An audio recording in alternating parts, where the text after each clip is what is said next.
Nagsimula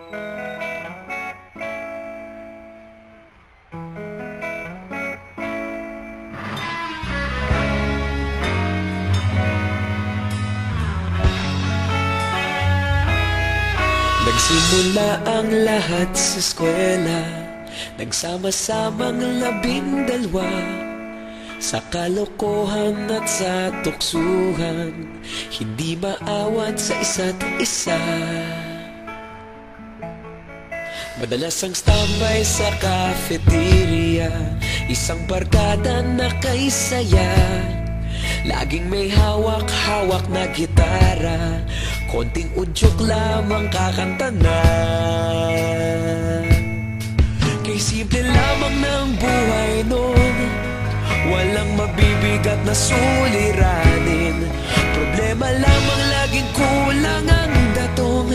Sana napunta ang panahon? Sana nga ba?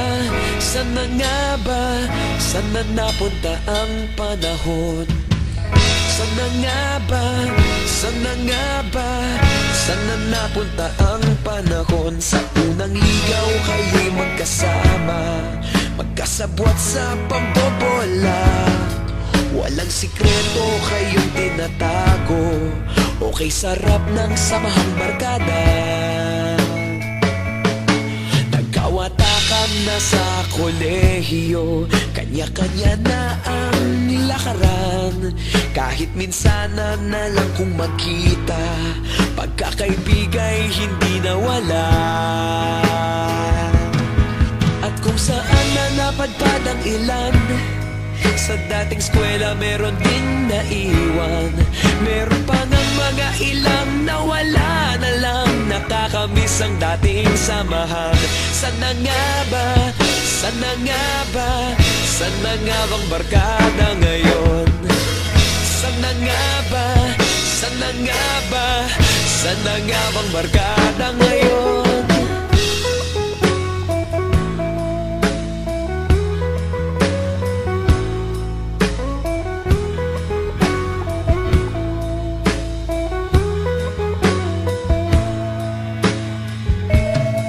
Ilang taon din ang nakalipas, wala pa sa aming tatay na nagsusumikap upang yumaman at guminhawang kinabukasan. Paminsan-minsan kami nagkikita, mga naiwan at natira. At gaya nung araw namin sa eskwela, pag magkasama'y nagwawala. Napakahirap malimutan ang saya ng aming samahan. Kahit lumipas ng ilang taon, magkabarkada pa rin ngayon. Magkaibigan, magkaibigan, magkaibigan pa rin.